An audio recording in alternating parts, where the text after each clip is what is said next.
এই ঘটনাটা আজ থেকে প্রায় ৮ বছর আগের। আমি তখন ঢাকায় একটা প্রাইভেট কোম্পানিতে কাজ করি। মাসের শেষে বাড়ি যাওয়া আমার জন্য একটা নিয়ম ছিল। সেদিনও তার ব্যতিক্রম হয়নি।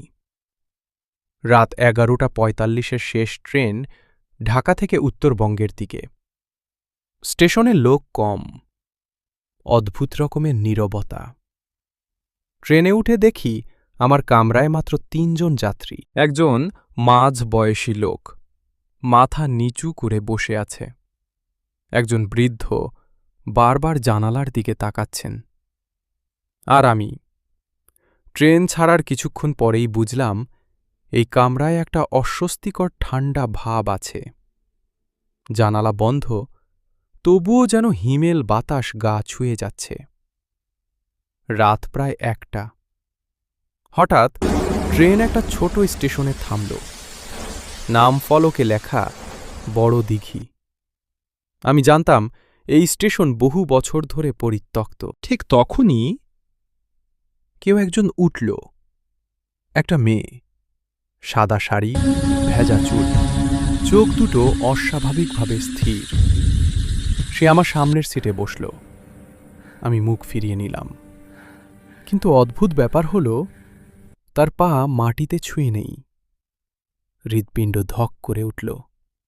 নিজেকে বোঝালাম অন্ধকারে ভুল দেখছি। কিছুক্ষণ পর মেয়েটা খুব আস্তে বলল, ভাই, জানলাটা খুলে দেবেন? তার কণ্ঠটা কানে নয়, যেন মাথার ভেতর বাজল।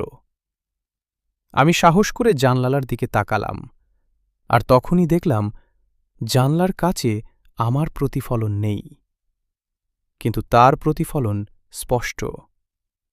আমার শরীর জমে গেল। হঠাৎ বৃদ্ধ লোকটা ফিসফিস করে বললেন, চোখে চোখ রাখবেন না বাবা, ও জানে না যে ও মরে গেছে। এই কথার পর কামরার বাতাস ভারী হয়ে গেল। লাইট টিমটিম করতে শুরু করল। মেয়েটা ধীরে ধীরে ঘাড় ঘুরিয়ে আমার দিকে তাকাল। তার চোখে তখন পানি, কিন্তু মুখে কোনো আবেগ নেই। সে বলল, আমি প্রতিদিন এই ট্রেনে উঠি, বাড়ি ফিরতে পারি না। ঠিক তখন ট্রেন বিকট শব্দে ঝাঁকুনি খেল। লাইট নিভে গেল। কয়েক সেকেন্ড পর আলো জ্বলতেই সিট খালি। মেয়েটা নেই। বড়দিঘি স্টেশন পেরিয়ে অনেক দূর চলে এসেছি। আজও যখন শেষ ট্রেনে উঠি, জানলার কাছে তাকাই না।